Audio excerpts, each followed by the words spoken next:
My wife's ex keeps trying to get close with her, and I don't know how much longer I can take it. Hi Reddit. Throwaway account. Because some friends know my main. I, 34M. Have been married to my wife Emily, 32F, for 4 years. Before that, we dated for almost 4 years, so we've been together for nearly 8 years total. I thought our marriage was stable, happy, and built on trust.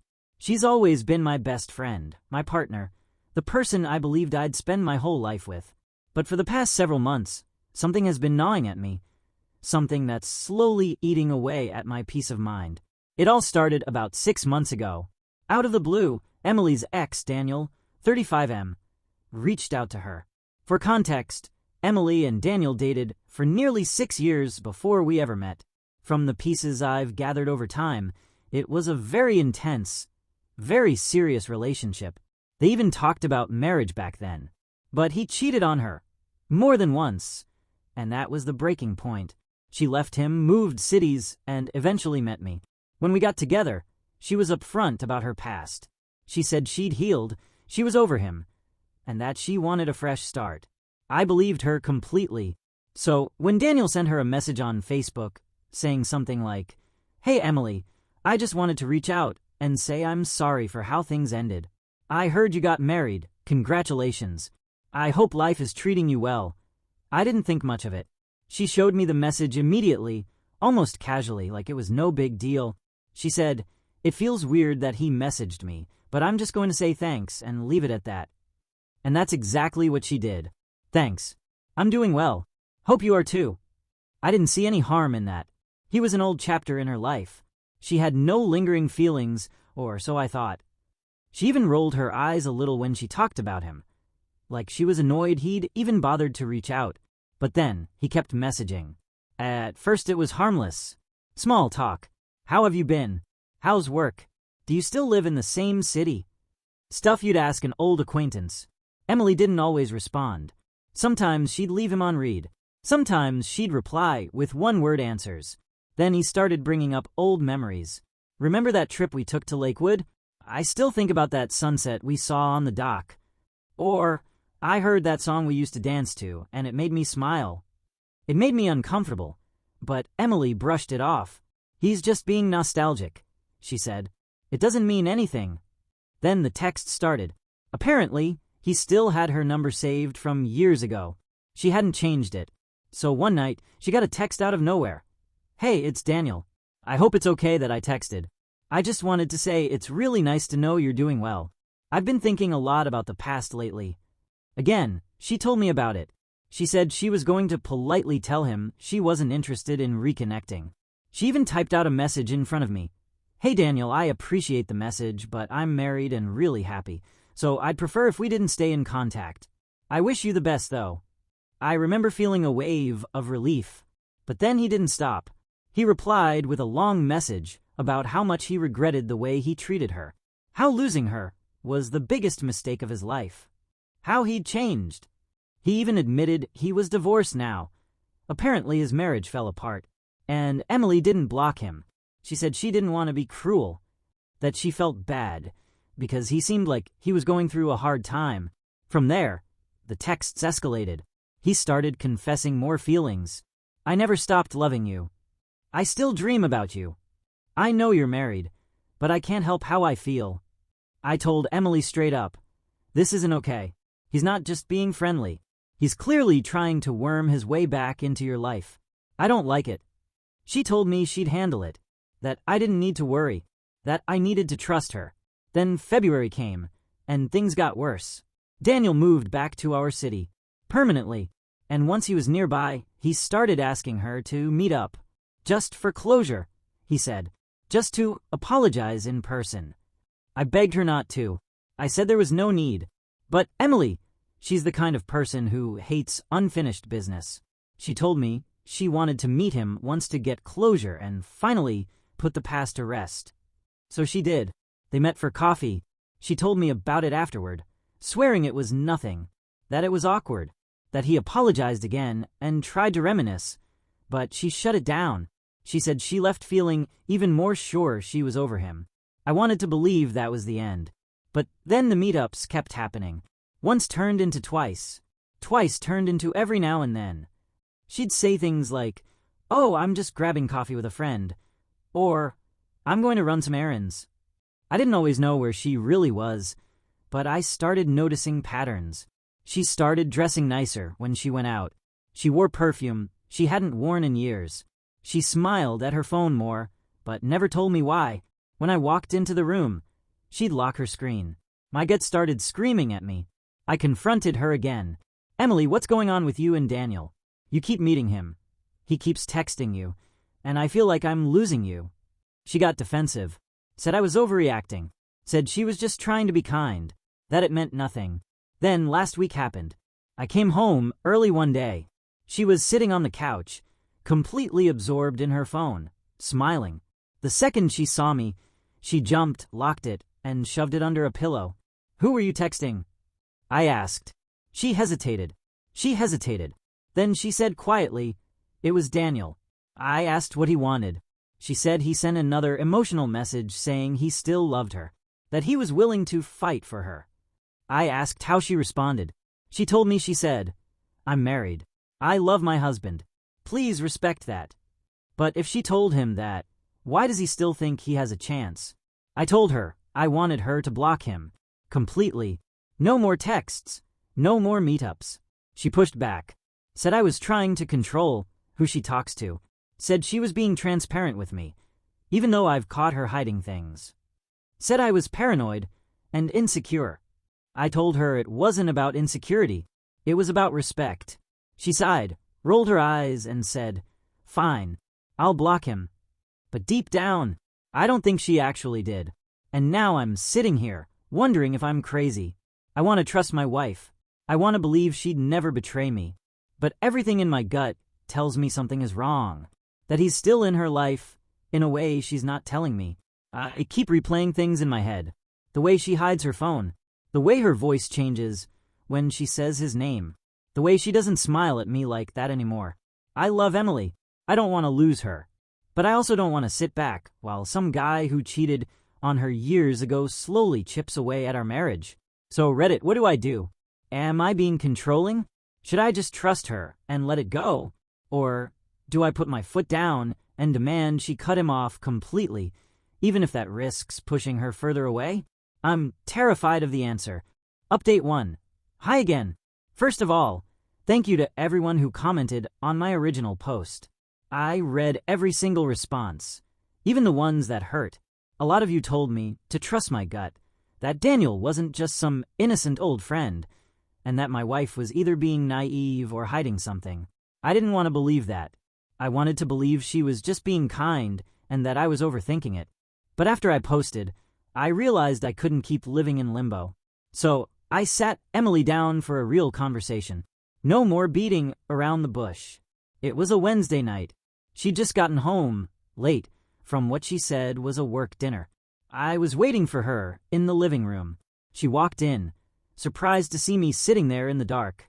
"Hey," she said cautiously, setting down her bag. "What's going on?" I took a deep breath. "We need to talk, and I need you to be completely honest with me this time." She froze. "Okay." I told her I couldn't do this anymore, that Daniel's constant presence in her life was hurting me, that it felt like a crack in our marriage that was getting wider every day. I told her I wanted her to choose me or him. She went quiet. Her expression tightened, like she was struggling to find the right words. Finally, she said, "I've told you, nothing is going on. I love you. I married you. You're my husband. Why can't you just trust me?" I told her it wasn't about trust. It was about boundaries.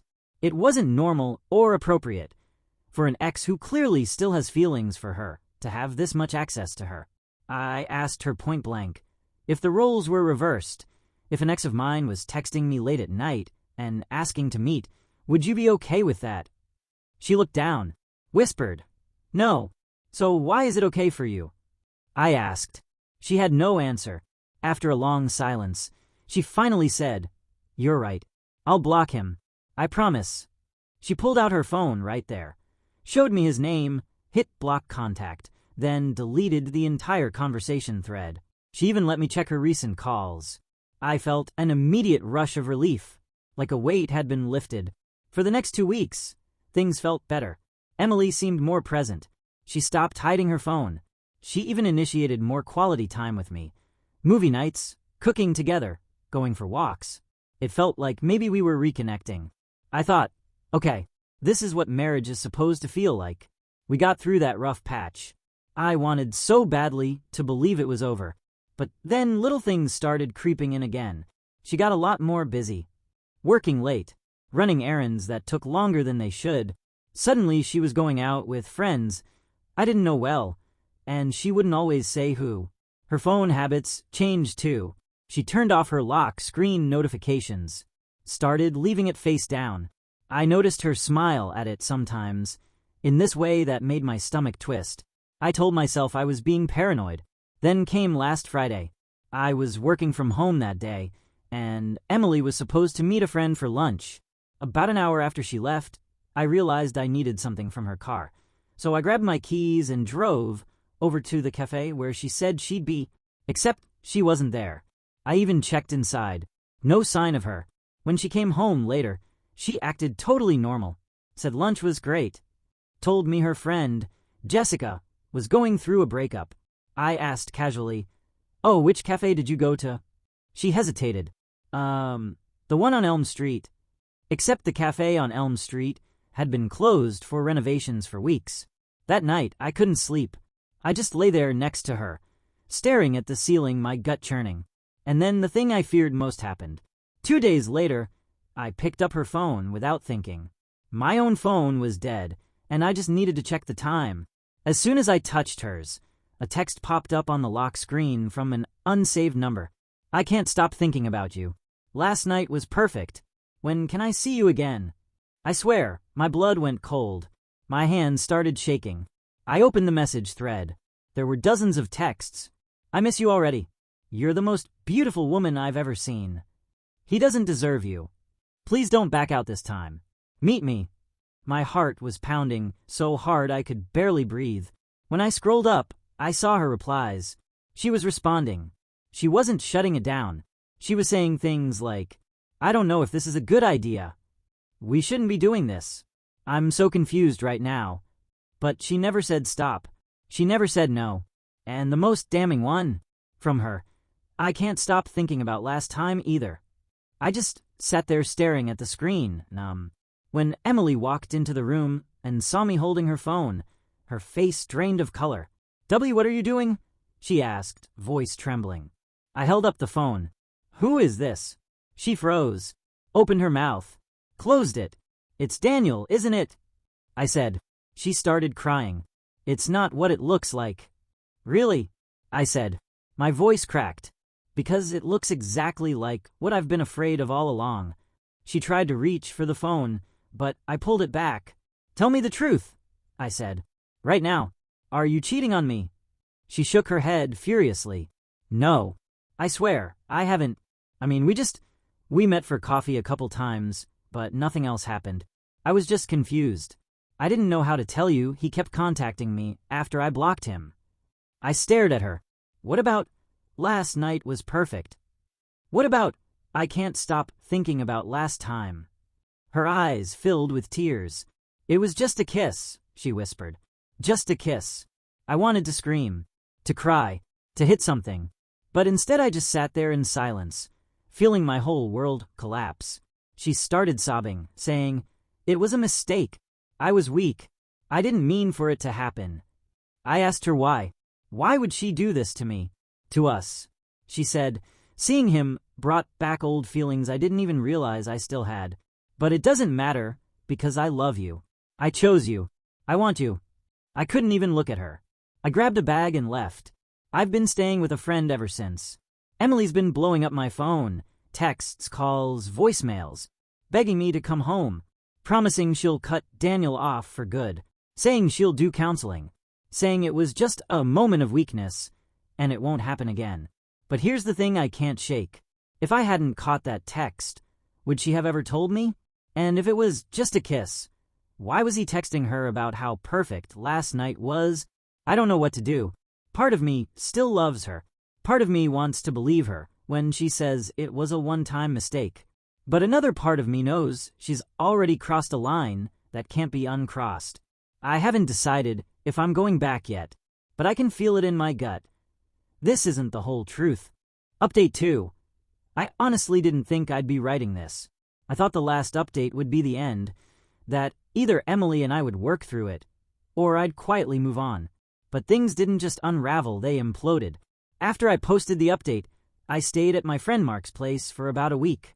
During that time, Emily was relentless. She called, texted, even showed up at Mark's door, once crying. I didn't answer. Her messages were a mix of desperate apologies and justifications. Please come home. I made a mistake. It didn't mean anything. I promise you it was just a kiss. I'll cut him off. I'll do therapy. Please give me one more chance. Don't throw our marriage away over one stupid thing. But then sometimes she'd lash out. I can't believe you're doing this. You're abandoning me when I need you most. You're making this worse by running away. We can fix this if you just talk to me. I didn't respond. I didn't know what to say. In that silence, I started thinking about all the little red flags over the past few months. How she lied about where she was. How she blocked Daniel, but somehow still kept hearing from him. How she downplayed everything until I literally had proof in my hands. And the more I thought about it, the less I believed it was just a kiss. But I still didn't have concrete proof. So I did something I never thought I'd do. I reached out to Daniel. I found his photography studio online. He's been advertising himself as a creative freelancer since moving back to the city. I emailed him pretending I was a potential client who wanted to book a session. He responded, and we set up a time. When I walked into his studio, the look on his face when he recognized me was smug. "Oh," he said, leaning back in his chair. "Didn't expect you to actually show up." I sat down. "I'm not here to fight. I just want the truth." He raised an eyebrow. "Truth about what?" "About you and Emily," I said. My voice was shaking, but I forced myself to stay calm. "I know you've been seeing her. I know there was at least a kiss. I want to know everything else." He smirked. "Why? So you can pretend it didn't happen?" "No," I said quietly, "so I can finally stop wondering if I'm crazy." And that's when he told me. It wasn't just a kiss. It wasn't just a couple coffees. They've been seeing each other for over 2 months. It started with coffee, yes, but then it turned into lunches, then dinners, then late nights, and eventually they slept together. Not once, not twice, multiple times. I felt like I'd been punched in the chest. I said, "You're lying."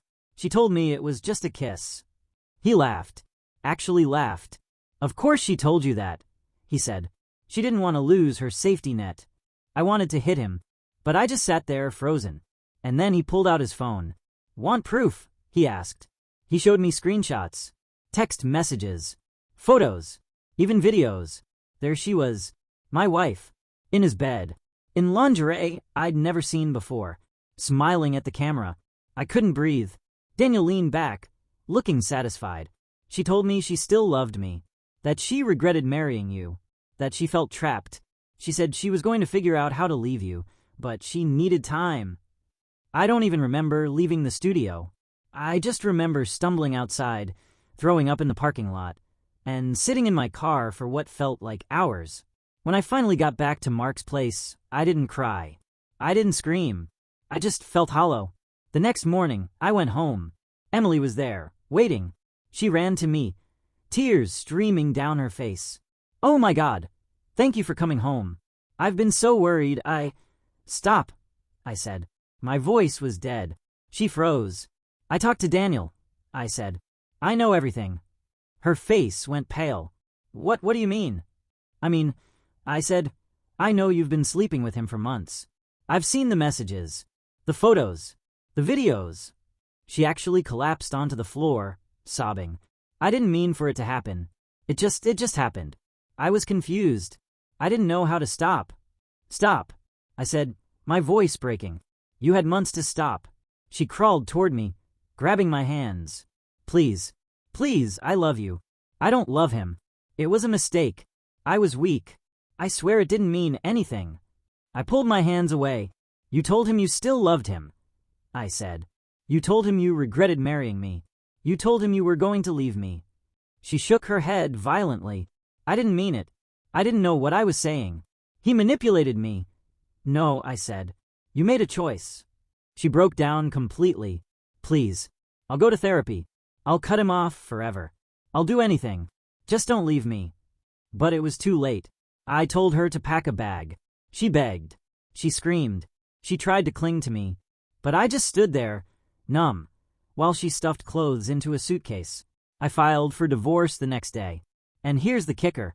After I told her it was over, after she left the house crying, she went straight to Daniel. How do I know?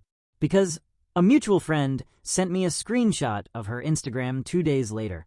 There she was, smiling in his studio, arm around him. Caption, starting a new chapter, red heart.